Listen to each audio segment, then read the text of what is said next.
Devo dire che qui ci sono militari ovunque e che ti osservano costantemente. To disarm Iraq, to free its people, and to defend the world from grave danger. E come potete vedere ci sono ancora i segni dei proiettili. A lot of these people died, so people don't want to go to the outside the street. They don't want to be killed. È stata edificata appunto quando sono arrivati gli Stati Uniti e si sono insediati a Baghdad. No legal license to be a tattoo artist, neither have a tattoo studio. فموضوعة الحجاب بالنسبة للبنات يعني قبل العائلة بسبب الثقافة السائدة والثقافة الإسلامية السائدة. And I see pictures of destruction, pictures of killing and blood. We are not like this, my friend. Chi siamo davvero in questo mondo? Ho lasciato il mio lavoro per cercare una risposta tra i volti e le realtà meno raccontate del nostro pianeta. Io sono Francesco e questo è Lati Umani.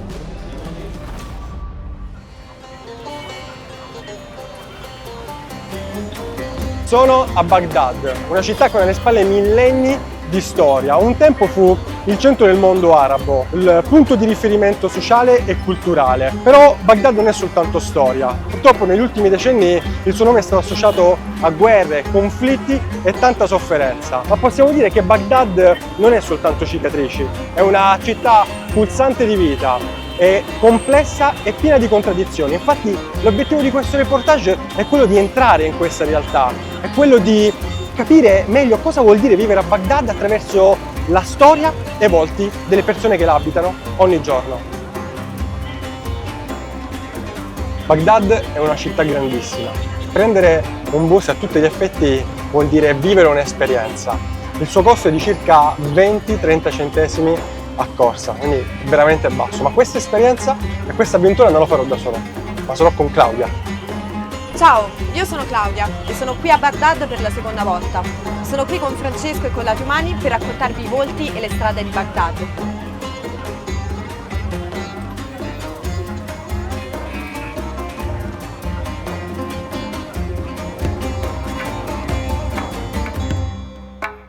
Il viaggio a Baghdad comincia dai bassi fondi ed è qui, lontano dalle strade illuminate e dalle vetrine moderne, che ho scoperto un mondo nascosto, quello dei tatuatori clandestini. In una città che porta ancora i segni della guerra, il tatuaggio è sempre stato un simbolo di silenzio. Serviva a riconoscere i corpi durante i conflitti o a coprire le cicatrici lasciate dalle battaglie. Oggi, invece, è diventato un atto di identità, di resistenza e di libertà. Sto andando ad incontrare un tatuatore qui a Baghdad. In realtà è legale fare i tatuaggi qui, ma non è legale avere uno shop. Ci sono tantissime difficoltà che devono affrontare i tatuatori. La tradizione irachena prevede che siano più le donne a tatuarsi in realtà, perché è segno di fertilità e soprattutto di longevità. I giovani invece hanno cominciato a tatuarsi nei periodi di conflitto per avere dei segni riconoscibili sul loro corpo. Come è percepito il tatuaggio qui in Iraq, considerata la vostra tradizione, nonché anche la religione? Some consider it to be haram because important thing about Islam is to pray and you have to wash your skin before you pray. So they think it blocks the water from clearing your skin and cleaning it. Qual è la perfect. situazione legale qui per quanto riguarda i tatuatori e anche la possibilità di aprire uno studio come questo? It's easy to open a studio here, but that's actually the main problem. Like the authorities don't tell you to not open a tattoo studio, but they actually don't allow you to open a tattoo studio to a certain point. So it always has to be like mixed with the like a hair salon or a nail salon, something like that, just to cover the like the authorities.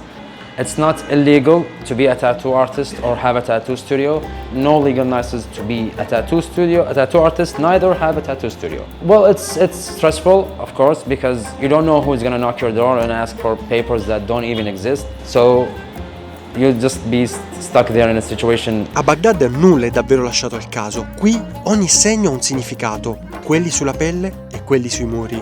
Per capire davvero gli effetti della guerra ci siamo spostati in una delle aree più colpite dai conflitti. Ogni facciata è una mappa di ciò che è accaduto, una cicatrice che la città porta addosso, un tatuaggio indelebile impresso non sulla pelle ma sul cemento. In questo momento ci troviamo ad Haifa Street, quella che apparentemente può sembrare una strada del tutto normale.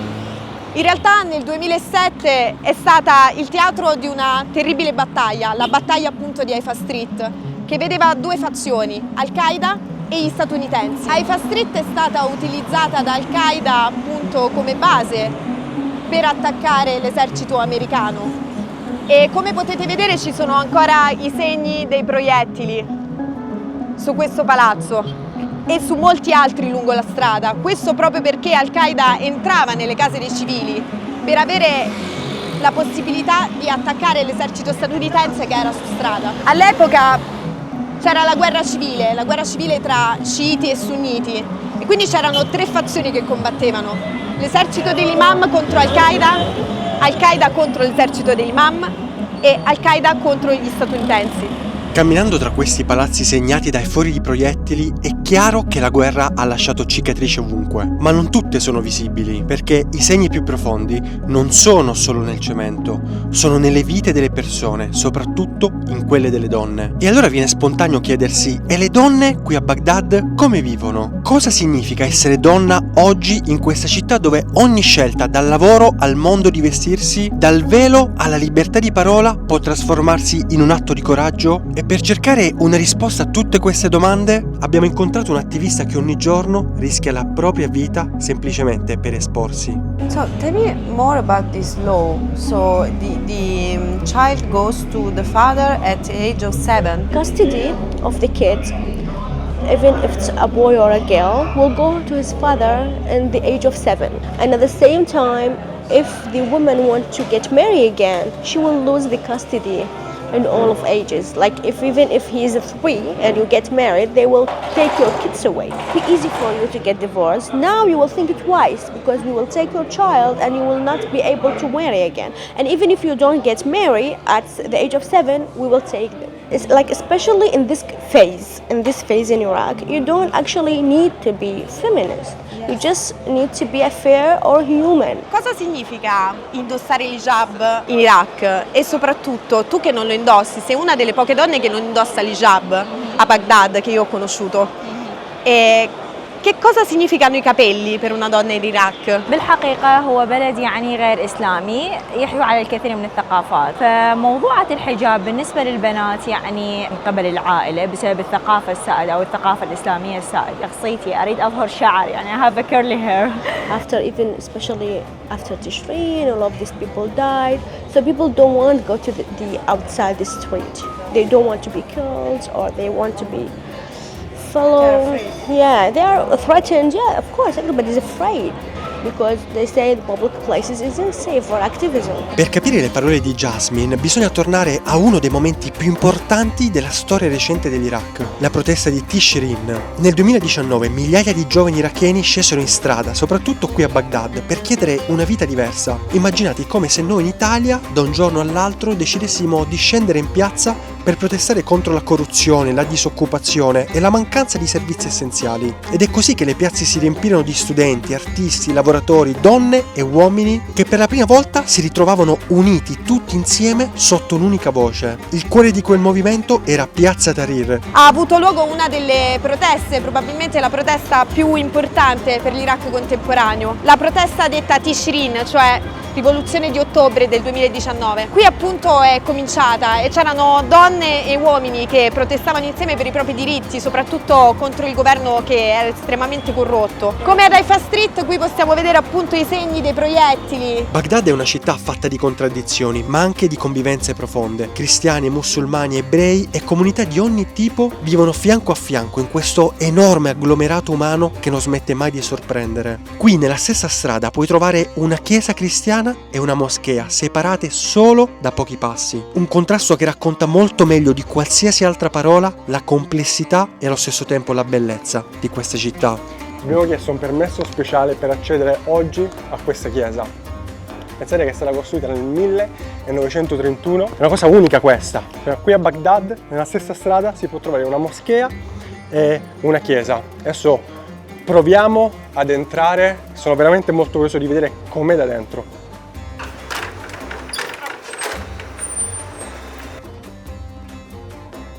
Inizialmente pensavo che fosse una chiesa cristiana ortodossa, il che è una cosa che mi fa abbastanza ridere, perché io ho mia madre che è russa, che è ortodossa, e non sono mai entrato in una chiesa ortodossa, e quindi questa poteva essere per me la prima volta qui a Baghdad. E invece, chiedendo al ragazzo che ci ha fatto questo grande favore, mi ha detto che è una chiesa latina. Io ho chiesto: ma cosa intendi per latina? Lui mi ha detto cattolica.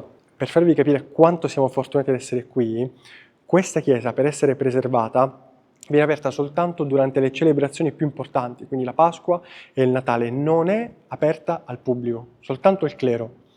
Quindi, voglio dire, probabilmente, non so, adesso sono passati un po' di mesi dall'ultima celebrazione importante, quindi siamo i primi non appartenenti al clero a mettere piede qui dentro.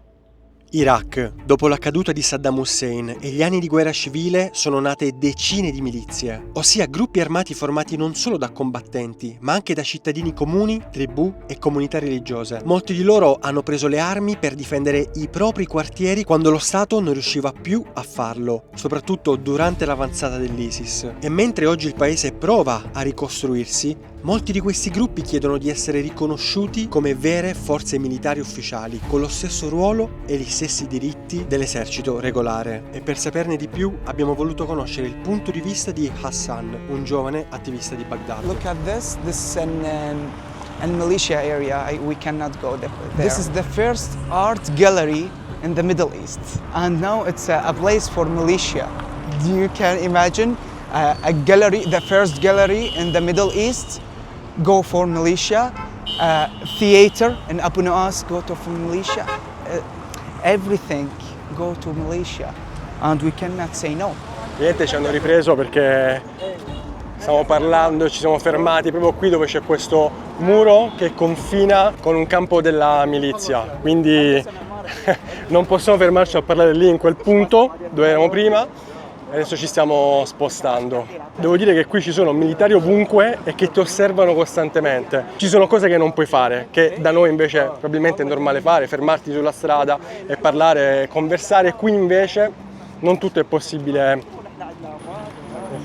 Hassan, why you take me here? Here you feel free from the society rules that you are under it. Why? Because you are a human, not a machine. You live in society. It was with Saddam Hussein, dictator, and the mindset of our families, it's have a big gap between us. Here, I live the moment and I think about the future to live another life and a good life. And a good life for my children and my brother children. Stiamo passeggiando lungo il Tigri, che è un posto che rappresenta tanto ovviamente di questa cultura e di questo paese. Innanzitutto perché a Baghdad è veramente la divisione tra la green zone e la zona dedicata alle persone che vivono qui. La Green Zone è una zona che è stata edificata appunto quando sono arrivati gli Stati Uniti e si sono insediati a Baghdad, e da allora diciamo che è rimasta una parte della città che è veramente separata da quella che è Baghdad, vissuta dalle persone di tutti i giorni, ed è una zona che è molto frequentata da giovani che semplicemente si avvicinano al fiume, giocano e passano del tempo insieme. Quando il sole cala su Baghdad, la città cambia volto. In questo momento mi trovo in uno dei principali luoghi di ritrovo dei ragazzi, ma soprattutto alla mia destra uno dei kebab più buoni di tutto l'Iraq e alla mia sinistra uno dei falafel più buoni, dicono, di tutto il Medio Oriente. E adesso li andiamo a provare. Comunque questo è un luogo pieno di gente. La cosa interessante è che se si ordinano le falafel c'è anche quello che loro chiamano gift food, cioè un contorno che ti viene dato gratuitamente. E infatti devo dire che è la parte in cui c'è più gente in assoluto, ma qui c'è un po' di tutto, c'è pasta, ci sono verdure, ci sono anche degli spaghetti, soprattutto c'è l'hummus. Devo dire che abbiamo provato l'hummus e qua probabilmente gli iracheni ce l'avranno con me, gusto personale, non è il migliore che abbia mai provato nella mia vita, un po' più leggero, invece mi piace più grasso, pieno d'olio. Questo invece forse è quasi pronto il kebab. kebab di che cosa abbiamo preso? Di agnello. Voglio provare.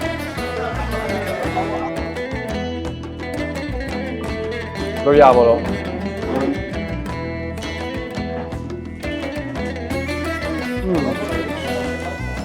Non è ancora diventato un canale di food, però l'agnello è veramente saporito. Neanche il pane si scioglie in bocca, è molto morbido.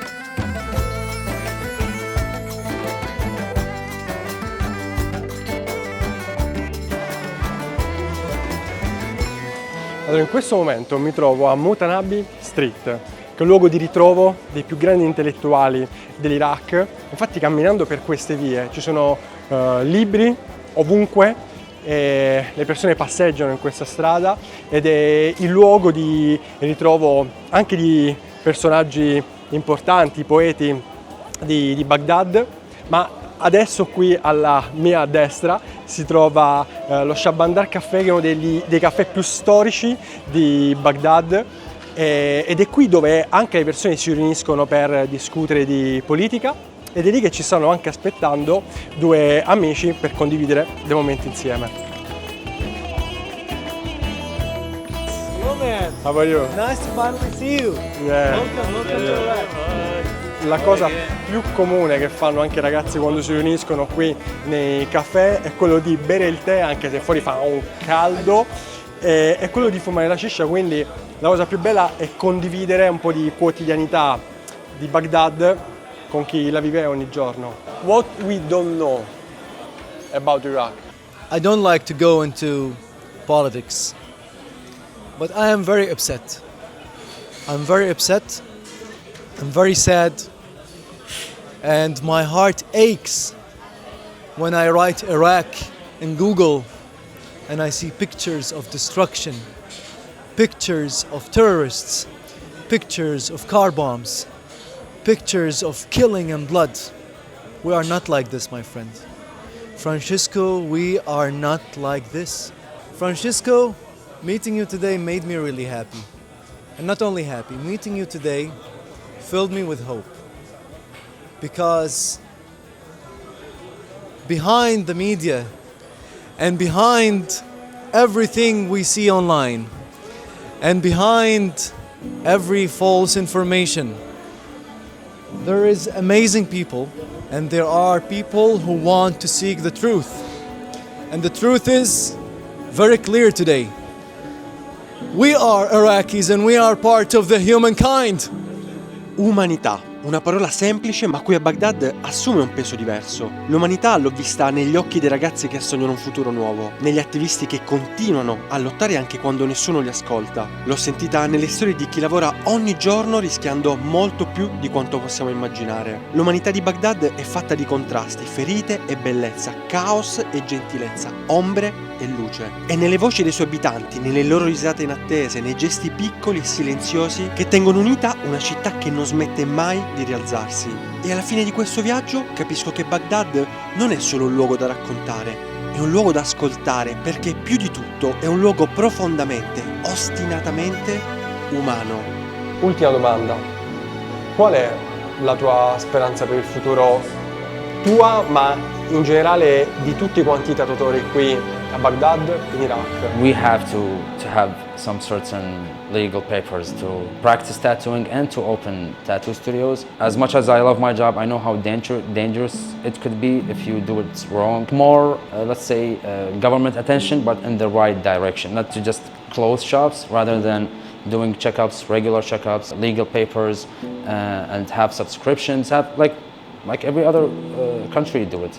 Just do it right. I hope in the future we have more understanding towards other stuff that are happening in the other parts of the globe. So I hope for our generation to be more open for other communities, other cultures, other behaviors, and understanding at the same time. At the same time, we do not bury our identity. We keep our identity as our pride.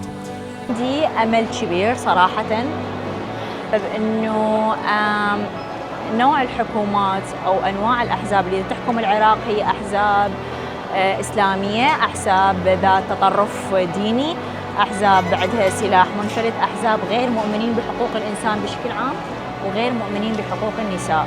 Okay. Oh, this is a nice question. Think about that. If you close your eyes and you think about the future of Baghdad or Iraq, what is your hope?